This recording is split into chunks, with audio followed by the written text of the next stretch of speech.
I call Michael Woodhouse. Mr. Speaker, this has been a long journey.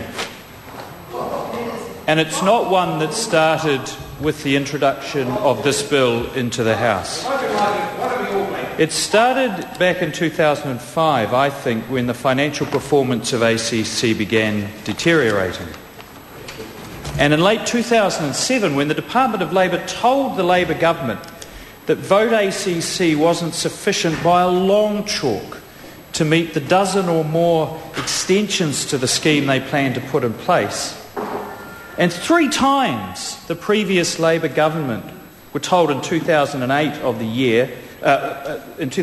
the problems, well-costed problems that Department of Labour said would be $305 million in that year alone and $1.5 billion in the out years.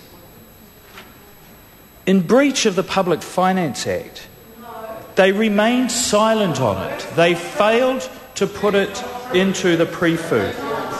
And the principal finance change denier, the previous Minister Marianne Street, has the audacity to suggest that it was she who sent the officials to Nelson to inform the new minister after the election of the financial crisis.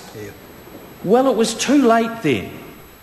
And of all the ranting we've heard from that member, the one thing we haven't heard from her, and the one thing that this House and the people of New Zealand are owed, is a single word: sorry.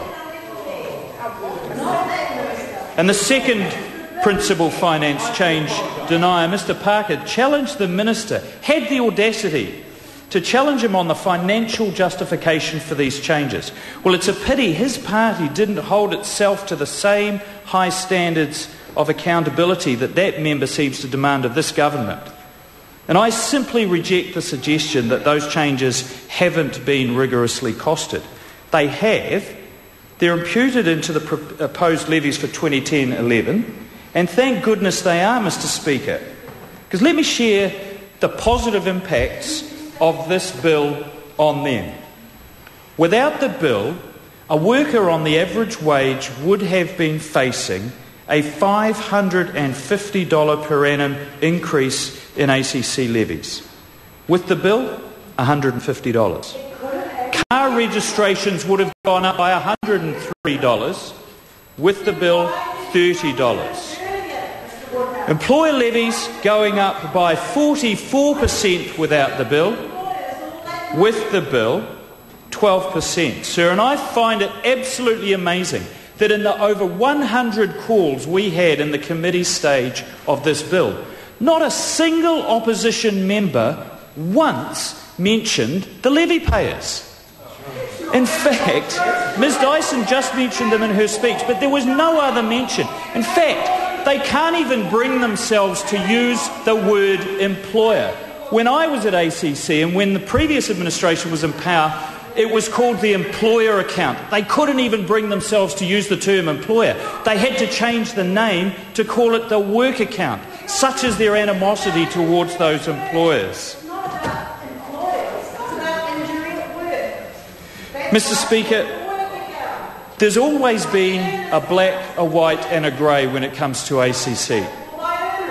There are those who suffer mishap due to medical conditions, and there are those who clearly suffer the effects of an accident. There's always a grey bit in the middle. I hope you can hear me, because there's really bad buzzing in my ear.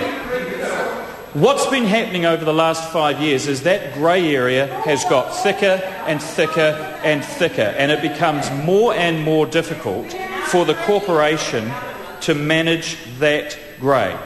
And I applaud those changes that bring clarity to the entitlements that every New Zealander has under this scheme.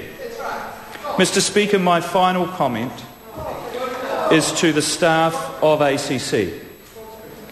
It's been a tough year for them, but I want to encourage them to continue the good work that they do for the 1.8 million New Zealanders who are injured every year, the vast majority of whom are cared for well, are rehabilitated in a timely manner and enjoy a fast and lasting return to work or independence.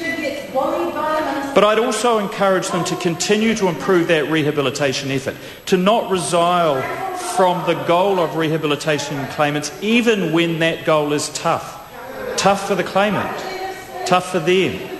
The Woodhouse report actually said that it was necessary to have a bit of tough love from time to time. But that can be done with compassion, to a high quality, with clear communication, and above all, with consistency, so that the claimant from Kaitaia to the Bluff can expect to have the same level of service, the same decisions being made, and the same good quality care from the corporation. Mr. Speaker, I think this is a very important change that will restore the scheme to its rightful place as a world-leading accident and compensation scheme. I applaud it and I commend it to the House.